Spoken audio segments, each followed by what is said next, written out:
Well, we're up to episode 14, and this is probably going to be somewhat controversial episode, or at least we're going to have quite a lot of things that Tassiegrammer wants to have a talk about. We've got some issues going on in the world of photography that we need to get out into the general public, but I think we should cover a few things first before we just jump straight into all the controversial stuff.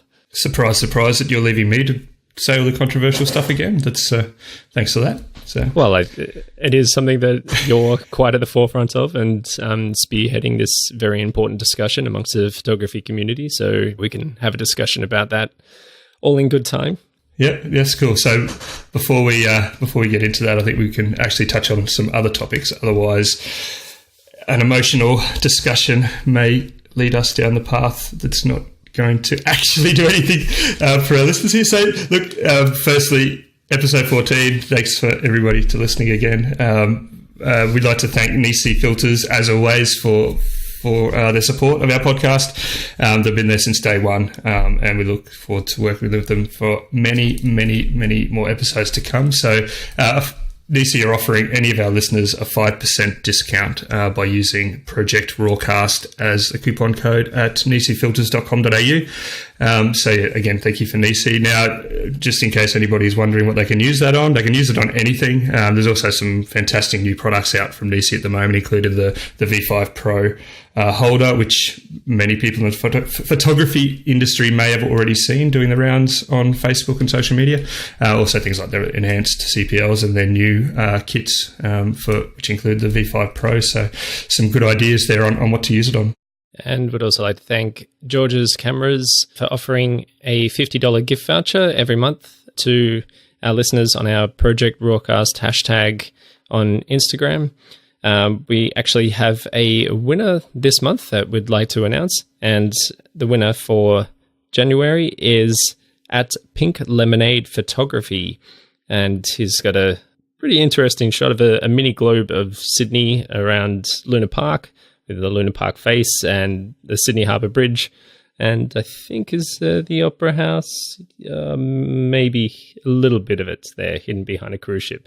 So it's a very creative image, and yeah, it really caught our eye, and congratulations to Pink Lemonade Photography, and thank you very much, Georges, for being able to give something to our listeners here at Project RAWcast. Yeah, and congratulations, Nick, on this one. This image in particular represents pretty much a lot of things that we've discussed in our last episodes around creativity, and hopefully inspiring people to do something a little bit different. So it's a really, really good example of that, and a great example of a quality image that of somebody's really taken a bit of time to try and achieve something a little bit different. And if you're still wanting to win a George's gift voucher to the value of $50, keep your entries coming on our Instagram account. Mention Project RAWcast clearly in the caption, as well as hashtagging Project RAWcast. We'll keep a lookout for those images all through the month of February and announce a winner at the end of the month. Yeah, and again, massive thank you to George's Cameras for their support. Fantastic retail store in Sydney on George Street in Sydney, and a shop that I visit every single time I go into Sydney too. It's camera porn for photography lovers. So thanks very much to both George's and to NiSi Filters for their ongoing support of Project RAWcast. So it's the start of 2017, or well past the start of 2017. We're already in February, which is just insane. But that also means that it's another year of competitions and awards.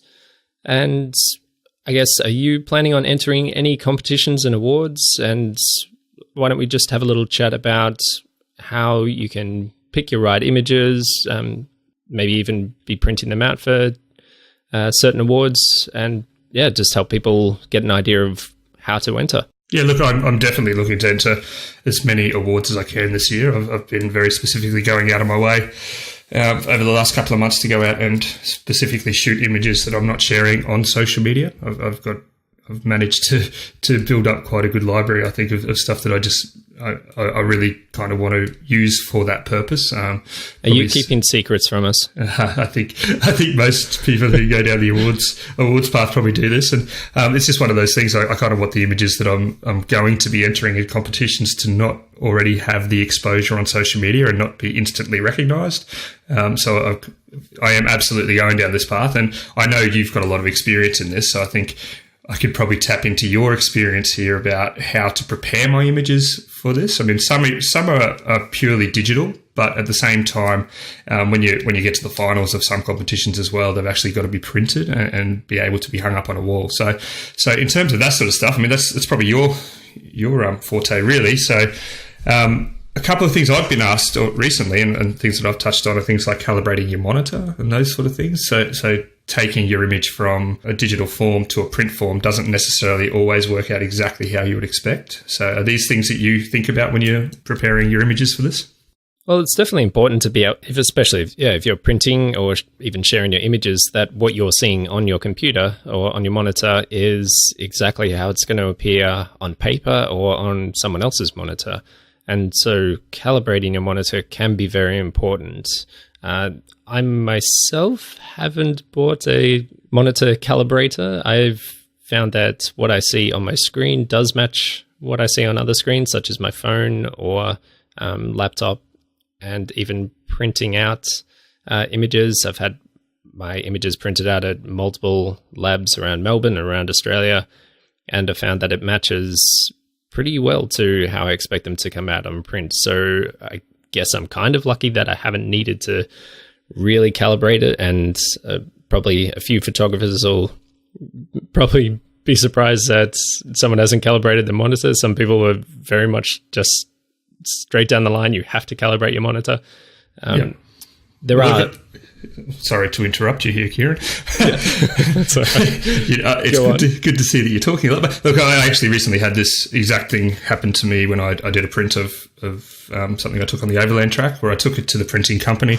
It's a 1.2 meter wide print, and the colours didn't match exactly from what I saw on my screen to the way it came out in printing. So is this the sort of thing that's going to help make sure that happens? Because it's exactly what I was told by the printing company. The first thing he asked me was, is your monitor calibrated? And I said, no, probably not. So it is important.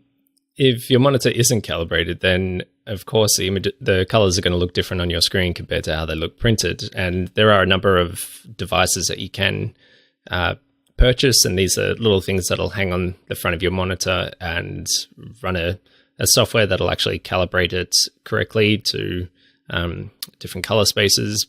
But I don't really have the experience with using them because I guess my monitor just seems to be calibrated. It is a specific monitor for photo editing and has a high color gamut, 98% Adobe RGB, or at least 98% Adobe RGB, so billion colors or something.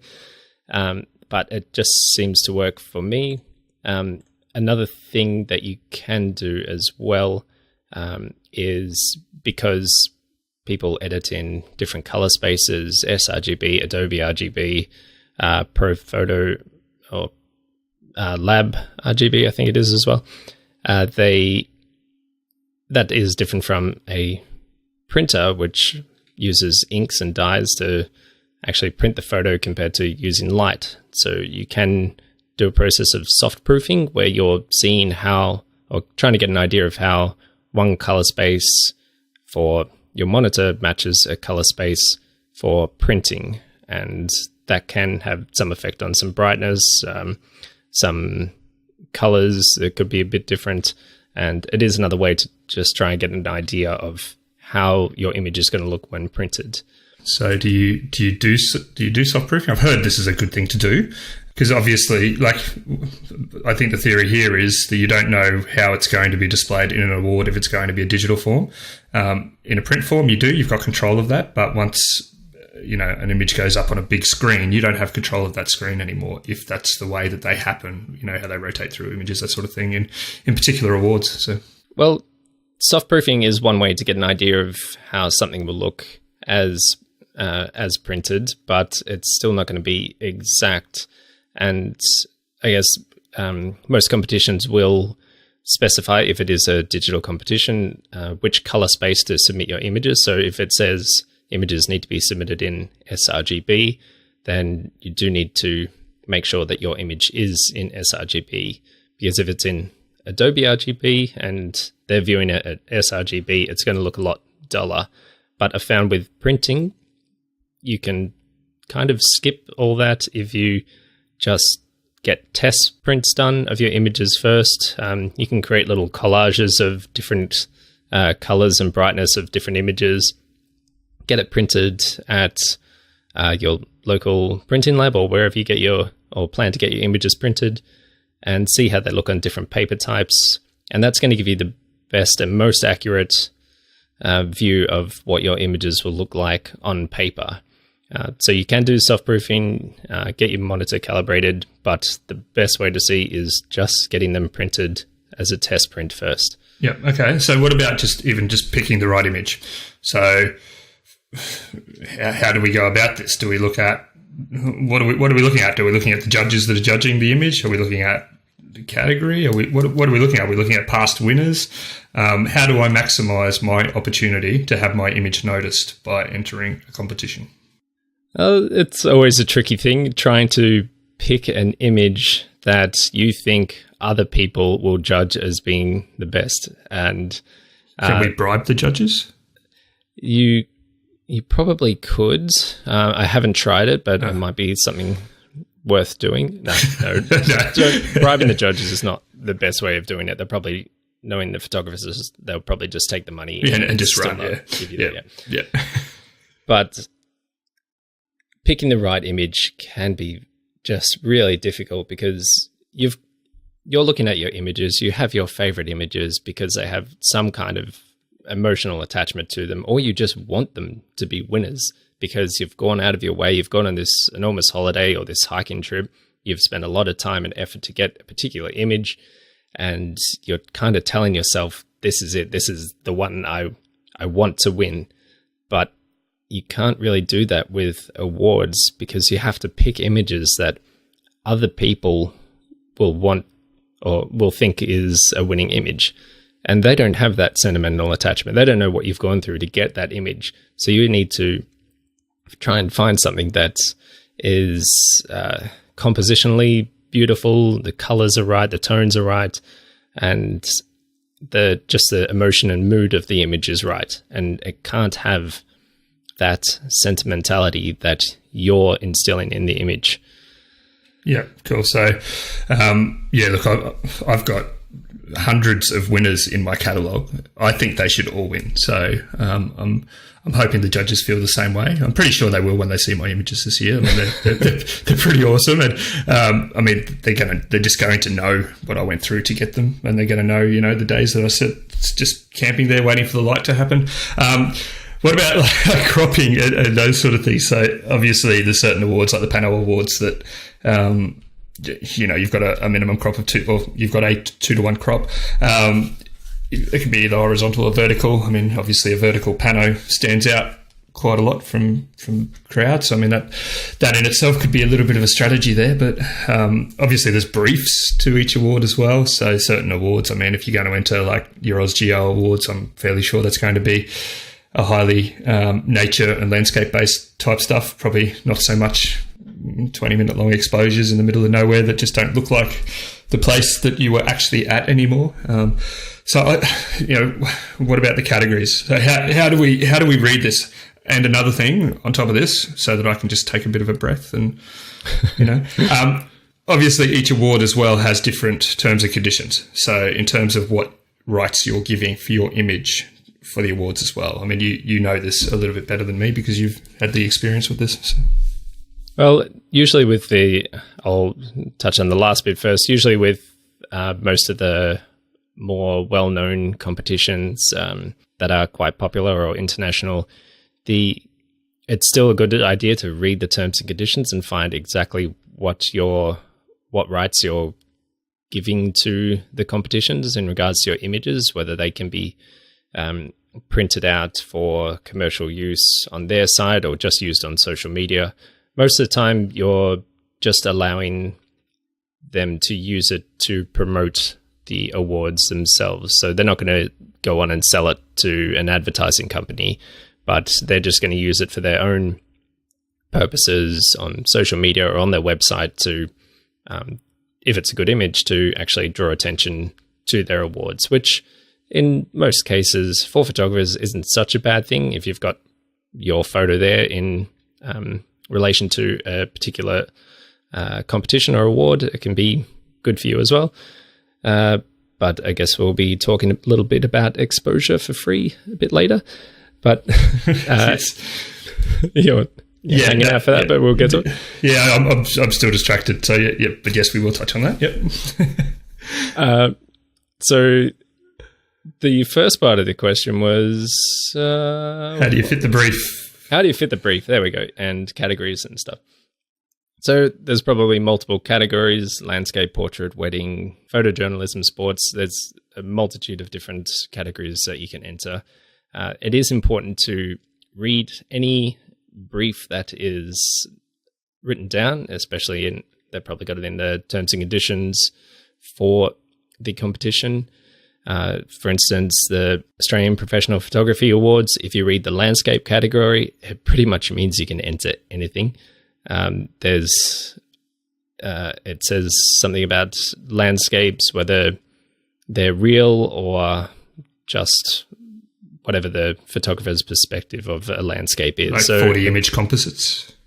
Yeah, you can have image composites. There's no limit to post-processing or anything. Landscape's just this really strangely open category, but it does invite a lot of creativity as well. Whereas something like photojournalism, there has to be minimal editing, minimal cropping, or just has to be pretty much as is in the camera. And so it is important to make sure that you fit the brief so your photo isn't just rejected before it's even gotten to the stage of being judged. In terms of cropping as well, a lot of the time sticking to the more popular crops, 2:3 ratio, especially square crops. Square crops seem to do quite well in awards, especially for aerials and abstracts. It's just a nice clean crop. It shows the main subject of the image quite well. The panel awards, yes, you do need a minimum of 2:1 ratio, but if you're cropping it from a single image, that could also make the image size quite small and not have a lot of information in the shot. So they mainly aim for either stitched images or multiple images stitched together, so you can have a lot more in the view and a bigger field of view rather than just a cropped single image. So it can be a little tricky, and there is a lot of things to think about, but it is important to also have a look at the previous image, the previous winners, the previous runners-up, and just any image gallery that they have on the website of previous years.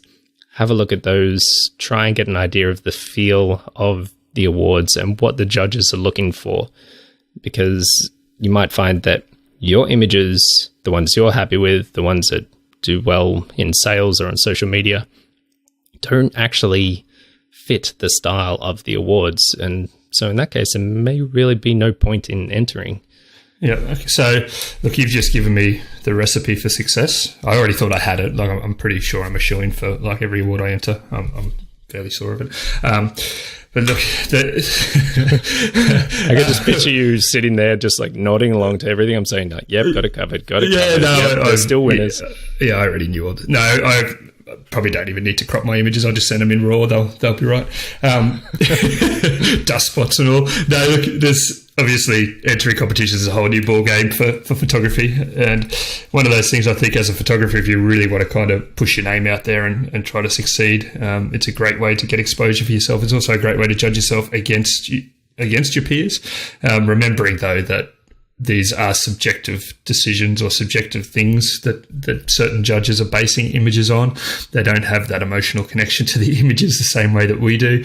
Otherwise, we would all win every competition that we enter, which just doesn't happen, obviously. So I'm really looking forward to seeing myself this year in my awards, obviously seeing how you go in your awards, but also just kind of seeing what sort of quality imagery the general community can come up with this year, because some of the competitions last year that I was looking at and that we've touched on, even as recently as last episode of the Australian Photography Magazine Awards, it's just crazy images. Like they're so good. And I think many people would be very happy just to shoot one or two images of the quality that many of these photographers shoot. So looking forward to hopefully a good year in terms of that, or at least a very, very good year in terms of improvement. I'm not expecting to actually really win anything. It's not, but like, just seeing the improvement and hopefully getting and reaching some personal goals in terms of at least winning an award of some sort.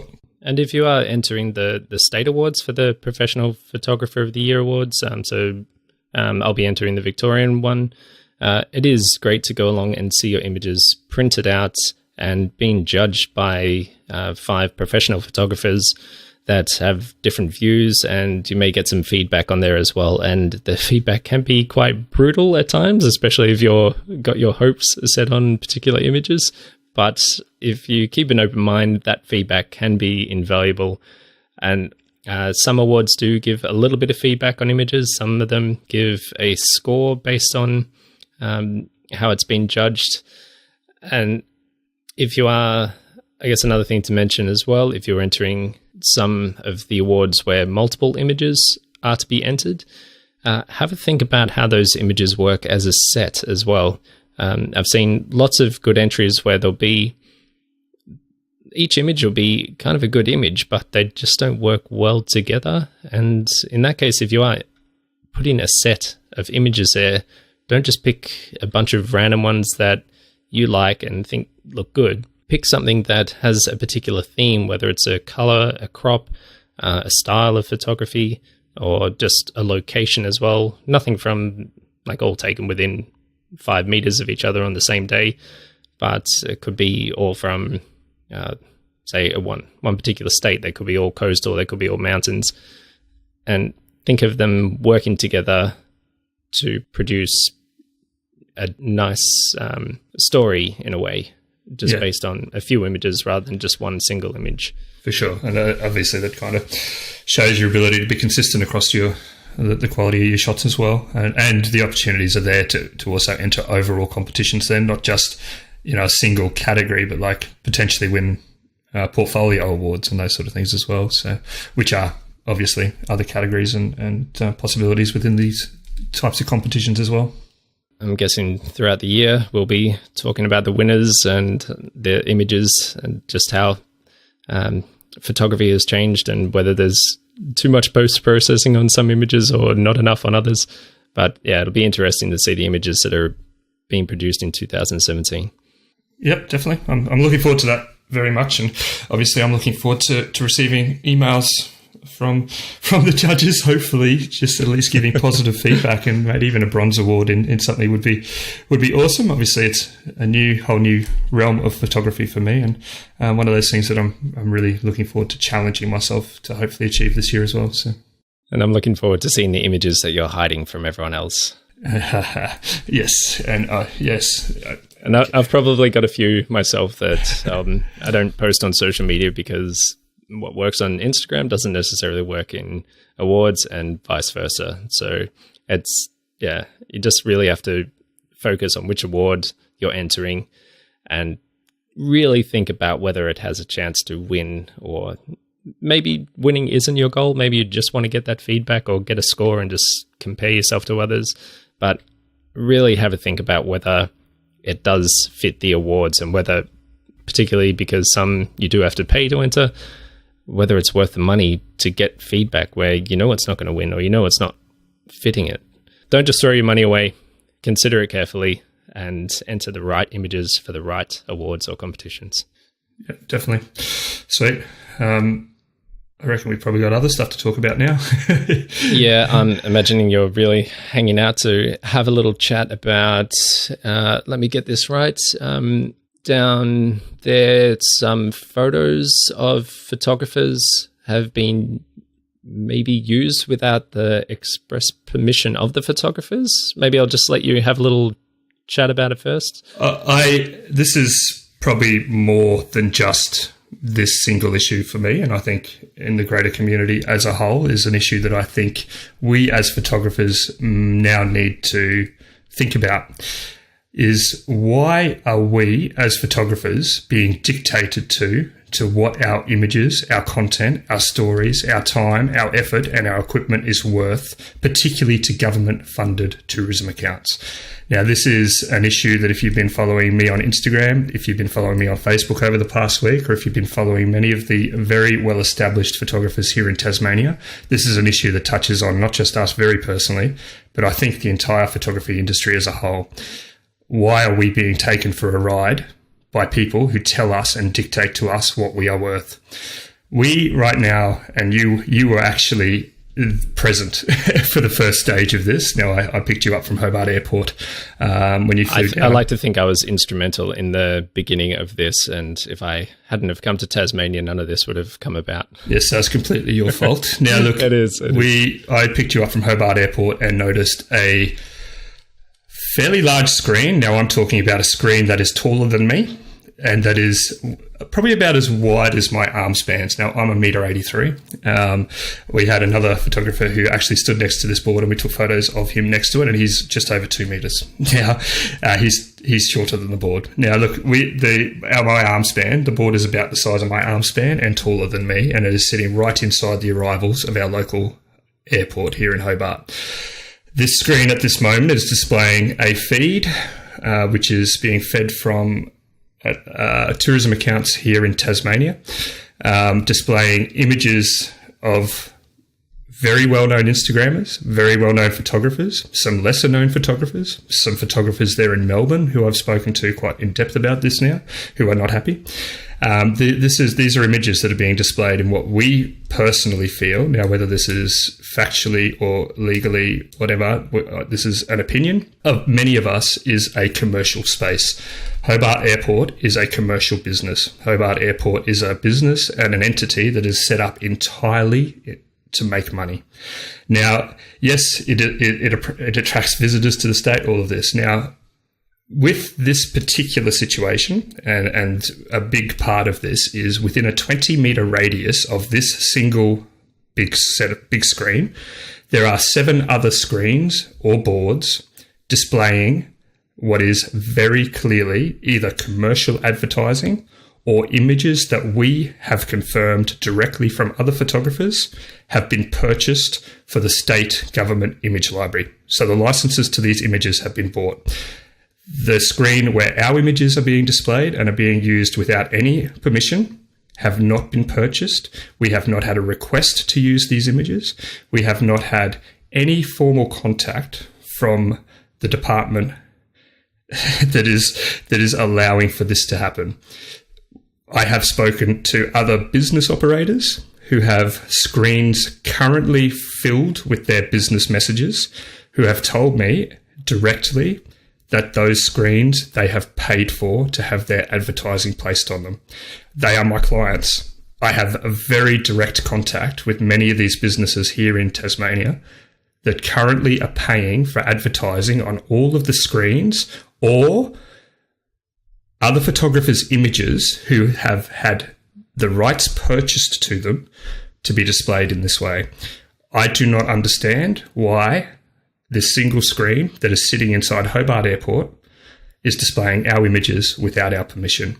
A little bit of other facts behind this. 2013, just over 2 million people apparently projected used Hobart Airport as a visitor destination. That's 2 million people, and we're talking 3 to 4 years ago now. That's not including the people who picked them up. That's not including foot traffic through that airport. This is now 4 years later, and I know our tourism industry has grown massively. That is a lot of people who are being given exposure to the destinations that are being marketed via these images for free. This is our work. This is our time. This is our money. This is our equipment. What right does anybody else have to value our work for free? Just trying to think of You're saying it's in the airport, but I mean, the billboard's not directly selling anything, is it? Last time I checked, destinational marketing was a commercial activity. I work very hard with many clients within the tourism industry, and I can tell you right now, destinational marketing is an entirely commercial activity. It promotes economic stimulation. It promotes exposure to our region. It promotes financial gain to many businesses, and it promotes stimulation for the economy for the purposes of tax revenue. So you're saying with this billboards, it's they're saying that it's not directly selling, or it doesn't say it's directly selling anything, but people see these images of places around Tasmania, and then they'll turn around, walk 5 meters, and buy a tour to that place and spend money and use those photos to actually stimulate the economy of Tasmania? Many of those destinations that are currently, or at least as of 2 nights ago, when many of us stood in front of these boards again for the multiple time over the last 2 weeks, have entry fees such as parks fees. Many of these businesses operate tours. Many of these businesses operate as entirely commercial entities. 48% of our state is governed by parks and wildlife here. It is a business. We pay entry fees to get into these places. So in terms of commercial activity, they are marketing destinational experiences. This is fully and entirely a commercial activity. Now, as I said, within a 20-meter radius around this screen, which is bigger than me, taller than me, almost as wide as my arm span, there are multiple screens which have all either had images purchased for the license or have currently got paid advertising being displayed on them, and some of them are my clients. These are my clients who I have spoken to directly and have asked how they've done this, how they have got those messages on that board, and I've been told they lease that space, they pay for advertising, they pay for it. It is money that is changing hands. This other board, all of a sudden, is being deemed, and we have been told directly from executives within the State Tourism Department here, that they deem it to not be a commercial board, when every single other screen and electronic board around this board is. It is 100% is. Now, the reason these images are being displayed on there is we have apparently given implied rights to display those images through the use of state government-funded tourism hashtag campaigns. So you're saying that because you're using particular hashtags on social media, you're giving away your rights to use that photo, or you're giving rights to anyone who sort of lays claim to that hashtag, that they can use it for whatever they want outside of Instagram? This is apparently the claim. Now, what I will say here is the particular screen boards are using an API service called Tint, T-I-N-T. Now, I have posted a note to my Facebook page, to my Tassiegrammer Facebook page, which actually clearly shows the terms and services. It contains links to articles by this service, everything, all the information there to people to make up their own mind and create this conversation. We, by using the state government-funded tourism hashtags, have granted implied consent for them to take our images and display them in this way. This is not right, and this is now, I think, a bigger issue as a whole. This is not the first time I'm sure this has come up for people. I've spoken to many people since the beginning of this and prior to this about issues around consent for use of content.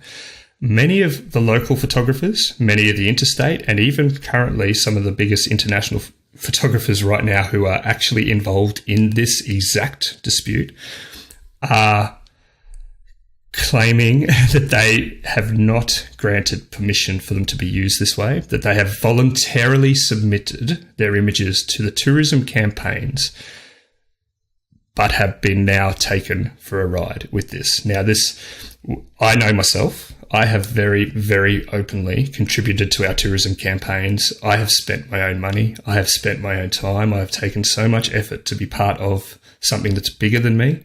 I have, yes, had mentions and features on these tourism accounts. Absolutely, I say that. what my permission and what many other photographers are granting their permission through this process of using hashtags is to have a directly clickable link from the single account, not a billboard, but a directly clickable link which leads to direct traffic to that account. That is what we generally call the social currency. That is our trade-off. We're willing to invest our time, our money, our effort, and everything else into that little bit of extra exposure. That's what I think of when I put any hashtags on. I don't expect it to go to a commercial billboard. I think if I'm hashtagging a particular tourism company, whether it's in any of the states, I only think that implied consent means that they can share my images on their feed with a credit to me and a link back to mine. And it kind of works in a mutually beneficial way where they get exposure because of an image that they like of mine, and then I get exposure in return because they generally have a larger audience. And I would never expect any of those images to actually be put in a commercial space or be used in any other way other than on that particular medium that I'm using that photo in the first place. This is exactly our argument right now. Where this hurts for many of us is we actually personally know the people that have given approval for this to happen. We know them very well. We have, in many cases, classed them as our friends. We have had so much respect for them. Maybe we don't like every decision they make, but we have had respect for them around particular decisions. This has gone too far. During the week, there was two of us here within the local photography community, one who sits on the committee of the AIPP here in Tasmania, came along, and we had a meeting organised by one of the regional tourism boards here, who I very publicly will say right now have been incredibly helpful in trying to resolve this matter. That particular regional tourism board has, from the very first moment I made a complaint directly about this, has assisted in trying to help resolve this issue. Unfortunately, they're not the ones with the power. Yes, they've facilitated meetings directly with the CEO of Tourism Tasmania. Yes, they have been extremely helpful in terms of trying to assist us in trying to achieve this, in trying to achieve a solution for this. The main governing tourism board has basically shut us out. We had a meeting on Tuesday, two of us, with the CEO of Tourism Tasmania, and our particular impression of this meeting was that this is going to be taken as a joke. I was told to put in writing to him directly what my complaint is, based entirely around one thing, which is the board on that wall. I refuse to be caught up in government red tape, and I refuse to be walked over by the state government, who is using my content, who is using other peers, my peers' content, who's using your content, Kieran, who's using our time and our effort to promote this state. It's our work. I refuse to be walked over. They should be, in my opinion, and in many other people's opinion, thankful that we help contribute to the promotion of this state. That is our opinion. That is why this is such an emotionally moving topic for me and for many. The people running this particular boards and the people that have made these decisions, we have in the past classed as our friends, our peers. This has now gone too far and has gone beyond just this issue. We have in the past also, as photographers here in Tasmania, requested an open and transparent method of how we can work directly with our tourism board, how we as photographers can approach them and work. I personally, face-to-face, was told in February last year that this is going to happen. There are going to be processes put in place. Since then, and in the meeting just the other day, I have been told highly contradictory things around decisions that have been made around projects, around different approaches people have been made to Tourism Tas, around how locals can work with them. This is not on. If people want us as photographers, as social media users, as people in the community to support them and to support campaigns that are government funded, we need respect. We need to be treated like we are worth something. what about exposure as well? Because like, as most photographers do, I absolutely love being paid in exposure. There's nothing better than someone asking to use an image and getting told that I'm going to get a lot of exposure. That's money in the bank there, that exposure. So isn't this giving photographers, professional photographers, a lot of very good exposure? Again, I think there's some merit in that discussion, but that in itself and that opinion alone neglects the fact that it's our time, it's our money, it's our petrol, it's our accommodation, it's our food that we spend when we're out, it's our equipment that we buy, it's our time and effort that goes into actually contributing and being part of producing that content. Exposure goes just so far. We provide for the exposure that makes the economic stimulation that these tourism campaigns lead to successful. We are the ones doing it. The photography and the social media community are the people that make the difference here. Without us, there's no content. Without us, there's no stories. Without us, there's no genuine public engagement. There's no cross-promotional engagement. There's no cross-channel engagement. There's no traffic being driven back to these accounts for them. Up until halfway through last year, it was quite publicly known that the people who are running these accounts were hugely thankful of the community. These were open discussions we used to have. We were made to feel like we are part of something. Since then, there have been multiple issues here in Tasmania which have led to the photography community no longer feeling like this. I don't want to get into specifics and I don't want to name names, but this now, after the meeting that I had on Tuesday, myself and another highly respected member of our photography community walked away feeling like we are worth nothing. Like we should be thankful that they exist. That is wrong. It's our content, our stories. The photography community as a whole needs to value themselves higher and needs to stand up for something bigger than this. Why are we being pushed around? Not anymore. It's got to stop. So do you think that maybe the people that are going to Tasmania or sharing their photos of Tasmania should stop using these hashtags for these accounts if they don't want their photos to be used commercially without their consent? I believe if there is no transparency and there is no trust, then people should not be using them. Simple as that. Now, I am not going to publicly say people stop using it because I can tell you now there is already a very public movement here in Tasmania to stop using the government-funded hashtags simply because of a lack of trust of how our content is going to be used and a lack of transparency in the operational process of our government-funded tourism board. There is no clear path and no clear communication anymore between them and us in the photography community. Occasionally, there's little one-on-one meetings between a few of, some of us and a member of the tourism board who is highly respected. The person who actually does the majority of the posting on the social media account is highly respected in the community. Unfortunately, he's got his hands tied of what he can and can't do because he's not the one who makes the decisions around a lot of the things that are happening. There is so much wrong when we as taxpayers do not have clear communication to something that is so passionate, we believe in so passionately. This is a greater issue within the photography community here in Tassie. I know it's an issue elsewhere. I've spoken to people who in New South Wales, Victoria, Queensland, Western Australia are being ignored by their tourism boards and not being listened to. Why are we now still continuing to contribute to that? Why are we giving them permission to use our content when we are not earning or being given the respect in return? That is a bigger issue, I think, that the photography community today needs to face, needs to come up with solutions for, and needs to answer.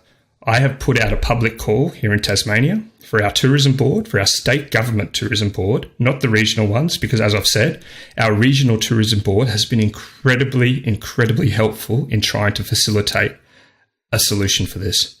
our state government tourism board, the overarching tourism board here in Tasmania.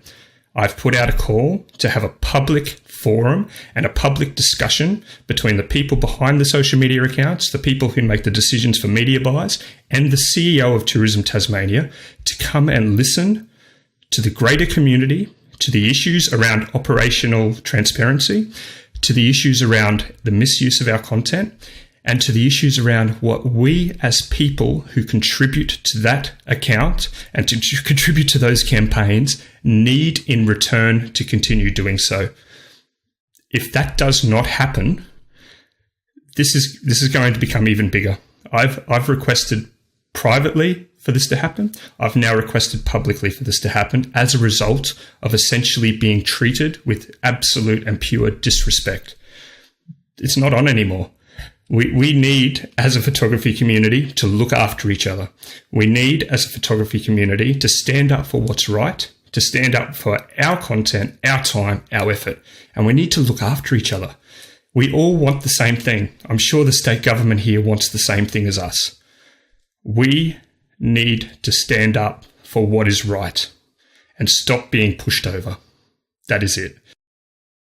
Yeah, it's this little billboard, which it seems like such a small thing, but it is just a representation of what photographers have to deal with their hard work and efforts that just goes unappreciated and disrespected and used in ways that photographers haven't given permission for. And there's cases of this all over the world, all throughout Australia.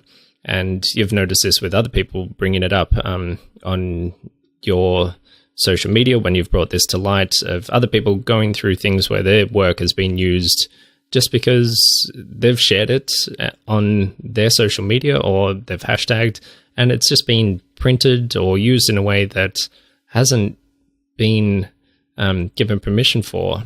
And it's constantly going on in the photography community, and it does take money away from people who make a living off photography. And I was kind of joking around about enjoying being paid in exposure, but you can't pay bills with exposure. You can't do your grocery shopping with exposure. It's not about that. It's people do make a living off this. People do actually sell their images to tourism boards in a legitimate way, and then other times they just go and use those images whenever they want anyway. And there needs to be a clear line that says if it's going to be used for a tourism or any kind of marketing or anything that makes money in any way, it needs to be purchased for that particular use. And if images are being shown in a potentially commercial space or a definite commercial space, such as an airport, then a terms of use for those images needs to be arranged, and the proper expenditure for use of those photos needs to be worked out, and the photographers whose photos are being displayed need to be paid for that. Absolutely. And look, on the Getty image calculator alone, between different ways of calculating the licensing value of these images based on this particular usage type, range anywhere from $2,500 to $14,500 per image, per licensed image. I know of one photographer here in Tasmania who was standing at the airport with me a couple of nights ago who has had 5 of his images on that board. I saw over a period of time when I was firstly there, 8 of my images. I know of another photographer here who had 2 of his images. This is not on. We're talking licensing fees of anywhere from, just in those examples, $5,000 to $20,000 at the minimum value. That's minimum. That's not, let's take this all the way to a $14,500 licensing fee. That's just at minimum. What photographer in their right mind is not going to want to chase that? That's a lot of money. That's a brand new top end camera just at the minimum rate. That's lenses. That's food for your family. That's everything. But this is something now that it's not right. And I wonder why they think it's okay to put the images in a space like that, but if you considered putting it on an actual printed billboard, say just outside the airport. Let's just say we have one image of yours printed out on a billboard, but it says this image by @Tassiegrammer using the hashtag whatever. And obviously that's not okay, and they wouldn't just go ahead and print this billboard. But just because it's a digital screen showing these images, they somehow think it's okay. Yeah, and look, this is a massive legal grey area in terms of what hashtags mean, implied consent, those sort of things. And I think this is something that I have been very, very, very explicitly told by multiple, and we're talking multiple, highly, highly experienced lawyers within the intellectual property field, both copyright law and intellectual property in terms of patents, licensing, all of that sort of stuff, both from interstate, highly, highly respected law firms, directly from specialist arts lawyers, directly from a legal firm here in Tasmania that also has very specialist lawyers in this field, that this is not right. This is an infringement of our rights based on the way this is being displayed. There are multiple boards, there are multiple screens that are smaller and bigger than this one in question, within a very small area around it, which all have paid and licensed images or advertising being displayed on it. The position of this board is positioned very, very, very specifically in a way that draws attention to destinational marketing here in Tasmania directly to people who are walking straight through the arrivals gate at Hobart Airport. Hobart Airport in itself is a commercial space. It is a commercial entity that is built to make profit. It leases and rents space to hire car firms, to cafes, to the airlines that use it, to car parking outside. Everything about that property is a commercial space. In terms of whether this is legally right or wrong, the people who have made this decision to allow this to happen are people that we have previously highly, highly respected and have treated and been friends with. This cannot continue to happen anymore. There's now too many questions being asked around operational transparency of how we can now stop this from happening and how we can now work with Tourism Tasmania. There are also requests being made directly through to members of Parliament. This is already happening to ensure that this does not become silent. This is not going to be something where we get pushed around. We are also looking for transparency of past decisions that have been made around particular campaigns that have happened. We're looking for all sorts of answers now as a result of being treated completely disrespectfully. This is wrong, and we are going to chase this down. And I think anybody as a photographer who has been in this same situation, we would love to hear from you. I want to hear from you. I want to hear what you think of this. I want to hear how you've been through this. I want to hear any situations where you've either resolved or been walked over with this. This is something I think as the photography industry as a whole now needs to handle. Social media marketing is an entirely mature market now. It's not just people doing it part-time. It's not people doing it from just because they're out. Social media marketing is a massive industry now.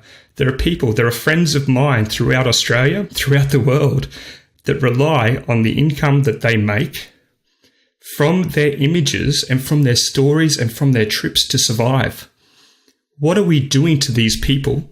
And what are we going to allow to happen to these people if we keep getting walked over? It's not right. We should be in control of this. We are the ones doing the work for this. Why are we being treated like this? It's not going to happen anymore.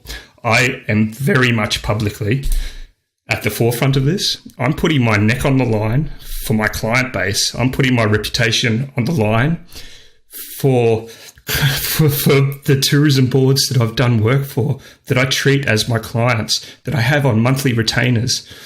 That this now, and this is from my marketing side, this is photography, this is where I make my income. I'm putting myself out there right now to make a difference. I am genuinely expecting, it hasn't happened yet, but I am genuinely expecting backlash in terms of my personal income and my business as a result of making this stance. Well, I think there's a lot of people out there that do agree with you and would not want their images used in ways that they haven't really given any consent for. And here at Project RAWcast, we'll definitely keep updating people on how it's going. And if you feel like your images are being used where you haven't given consent for, or you just want to add your voice to this issue as well, get in contact with us at Project RAWcast or even Tassiegrammer directly. And yeah, we can continue to fight this issue that photographers face every day. But I think we'll probably have to move on for it. But no doubt that this is going to come up in episodes to follow as well, especially with updates or just other issues that come up in regards to content use from photographers. Absolutely. And yeah, look, as you can probably tell, I'm quite emotional about this topic. This is something that means a lot to me. It means a lot to me on many different levels, from the friends that I have, through to my employment, through to my client base for my marketing business, not photography, through to the people that I used to class as my friends who have made this decision to use our content in this way.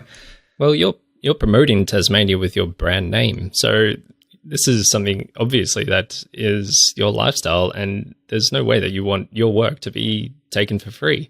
Yeah, absolutely. It's probably time to move on. If anybody wants to talk about this more with me, please feel free to contact me. I'd love to see any emails. I'd love to hear about examples of misuse of your content, particularly if it's by a government-funded tourism board. This is not on anymore. It's time to move on now. Speaking of one government, moving on to another. Recently, Donald Trump was inaugurated in the US. Obviously, again, a lot of controversy, but something really cool that I've noticed about this is a particular set of images, or an A image, which is appeared on CNN, which is a gigapixel image of his inauguration. So a photographer with a whole heap of equipment set up on a big grandstand has literally taken, I think it's about 180 degrees, it's probably 360, but they've edited it, image of the crowd at the inauguration, and the level of detail in this image is amazing. Like we can literally see people picking their nose in the crowd we're talking a few kilometers away from the front of the crowd to the back of the crowd. Like it's crazy the amount of detail in this. Yeah, it's like a whole screen image when you first open it up and you think, oh yeah, that's a nice big photo. But then you start zooming in on, say, a street down like right over to one side, or you just have a look at the crowd and you can zoom right in on people's faces and make out really, like, you can tell their eye color just from zooming in. It's an incredible amount of detail in one image. And I was saying to Tassiegrammer earlier, I was kind of hoping that someone was dressed up as Where's Wally and we could try and find him in there, but I haven't been able to find someone. So hopefully maybe you could have a look around and see if anyone's dressed up like Where's Wally or Where's Waldo in America. But yeah, there's so many people, so many facial expressions, and then you've just got this one sort of expression on Donald Trump's face as he's standing there giving a speech. There's Barack Obama there, and everyone. Yeah, incredible image. Go check it out. Try not to spend too long on it, because you can just spend ages searching around, hunting around, looking for interesting things. I'd like to know how many people are wearing the yellow jackets. Like, you can see in the image there's a lot of yellow raincoats. The guys are wearing the hoods. A lot of ponchos there. The ponchos. So I'd love to know if somebody's got enough time to go through and count those, because there's quite a lot there. This obviously drew my attention, because can you imagine like being a member of that crowd and you're not even thinking, I'm going to be photographed. All of a sudden this gigapixel image appears and you can literally see people sticking fingers in their nose. Like, it's crazy. Another interesting image that set of images you can check out is a site for checking out different compositions within TV and movies, and how different scenes and shots work, and the geometrics of those shots. It's interesting to go through and see some of your favorite scenes from movies, and just the shapes that are created to give that strong image or strong visual look to it. And it's good to go through and have a look and try and incorporate some of that into your own photography, and think about these shapes for when you're actually out taking photos, because they do really strengthen the look of an image just by having either simple or complicated geometric compositions. Yeah, absolutely. Look, obviously we've got rules of rules of composition or guides to composition in photography. But yeah, this is pretty interesting just to see, kind of the way that they've framed shots within particular things. I mean, The Wizard of Oz there, and there's some pretty well-known movies: Citizen Kane, Westworld TV show, Stand By Me, Clockwork Orange, 2001: A Space Odyssey, Mr. Robot, even just kind of seeing how that the videographers or the directors have kind of helped to frame shots in a very strong way that kind of potentially helps to tell a story in a better way. And I think it's probably something just to look at in terms of photography as well. I mean, The Fifth Element, where you're looking through that pipeline type thing, there's a lot of kind of symmetry represented within this. So whereas I think with photography, many people try and avoid symmetry, whereas in video, it looks like these guys have actually deliberately tried to avoid symmetry, incorporate symmetry into their compositions. Hannibal, a very, very kind of well-known scene in the Hannibal TV show. There's quite a few really cool ones there just to have a look. I mean, these, probably just different ways that people create imagery and content and different compositional techniques. So sometimes when you're looking or you watch a film or you're looking at a photo, you think, oh, wow, this looks really good. And you kind of wonder why. And if you just stop and look at each frame, they are almost like lots and lots of well-composed photos, which I guess in a way film is. So yeah, have a look at these and just get an idea of how you can incorporate strong composition to improve your photography. Yeah, definitely. Look, and as always, we'll put links up to those stories. Now, another one that's just come out this morning, which probably impacts on quite a few of our listeners, or won't impact, but people might have an opinion, is Instagram are testing a new album feature. So to be able to post multiple images in a single post. I don't know how they're going to integrate this yet. It's just kind of hit the beta testers who have access to the pre-release versions of apps, where it kind of looks similar to the carousel ads that are appearing with Instagram and Facebook at the moment. So yeah, this will be interesting to see. I think this is just another push and move, I think, that makes Instagram so much similar to Facebook, or so Facegram. As I think we should. I mean, I'm pretty sure we should trademark that name because it should. It's pretty good. So yeah, look, an interesting one is kind of doing the rounds on most of the bigger blogs today. If there was any visuals to this podcast, you'd see me shaking my head and just face palming as well. It's just like why are they putting in albums for Instagram? It seems really stupid and unnecessary, and it's just, why keep changing things that seem to work, and you're just throwing in more and more options into Instagram until it becomes this mess. I think they're adding options that we don't necessarily want. One is the algorithmic timeline, and two is that zoom feature, which seems still very pointless at the moment, but you can pinch and zoom on images. I don't get. Again, I mean, I can generally see the business idea and business reasoning behind a lot of these things.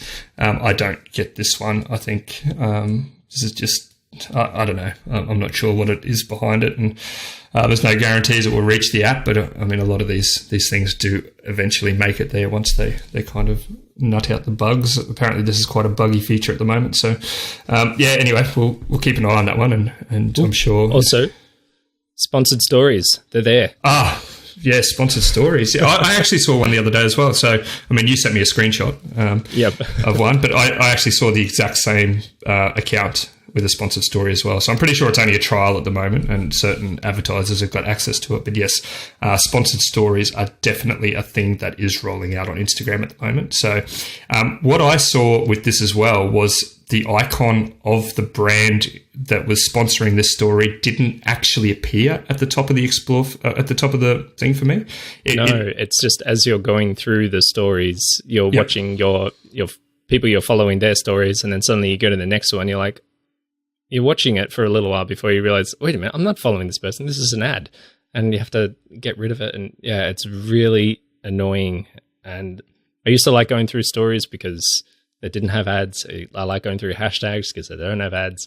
But now I could just go through and be watching an ad without even realizing it. Yeah, absolutely. So I don't like it. No, and I think that again, that itself is probably an issue. I think if people were, say, I mean, just for an example, we'll just pick a brand here, which I haven't seen, but say if Coca-Cola wanted to run an ad within Instagram, at least if it was transparent as an icon at the top and it clearly defined sponsored, you would either be able to skip it or not. But at the moment, the way that these sponsored story ads are appearing, you are effectively forced to see it.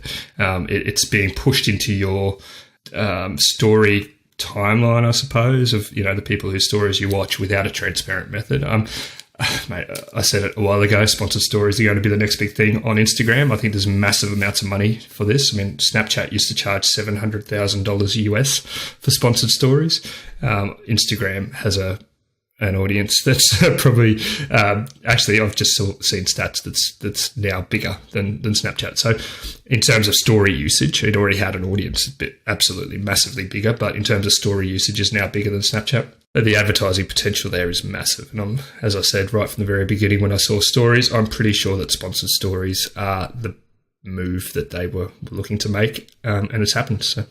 More in the continuing saga of our love-hate relationship with Instagram. Faceagram. Sorry, yes, Faceagram.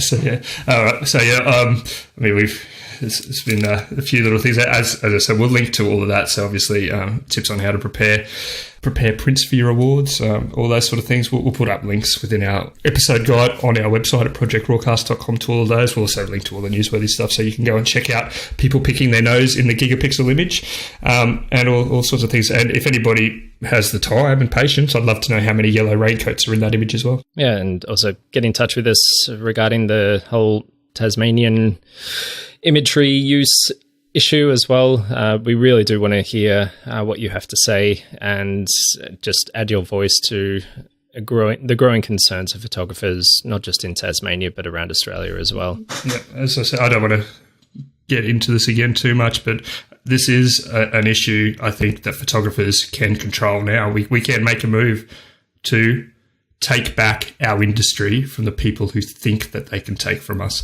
That is something that I think we can achieve. We can at least start the ball rolling in doing so. We can plant the seeds now. The seeds are now planted. It's now up to the community as a whole to see where this goes. And I would love to hear from anybody who has been impacted on by this directly, and to kind of hear your stories. Keep your hashtags coming for Project RAWcast. We will not use them for any sponsored posts for Project RAWcast. We will only use them to share them on our feed. If you do happen to win our $50 George's gift voucher that we're giving away, absolutely, we'll share it on our account, but we will not use it in any commercial space. You can have our word on that as photographers. Yeah, absolutely. And congratulations again to Nick, or Pink Lemonade Photography on Instagram for his awesome image of the Sydney Globe. We will all be in contact with you, or you can be in contact with us on how to claim that gift voucher. And again, as always, massive thank you to NiSi Filters for their ongoing support of Project RAWcast. Such a great brand to work with, and we absolutely appreciate everything that they have done for us and our listeners since day one. So I had some people fall in love with NiSi Filters on my Great Ocean Road workshop, and I imagine there's a few people who are looking to buy some more filters from NiSi, because they are just a great brand, and we really appreciate your support. Yeah, absolutely. All right. Well, I'm off to go and continue fighting a battle. So I will, no doubt, chat with you, Kieran, very soon. And no doubt. I await people's emails and messages. All right. All right. Thanks a lot for listening, and catch you next time. See you, mate. Bye. Bye.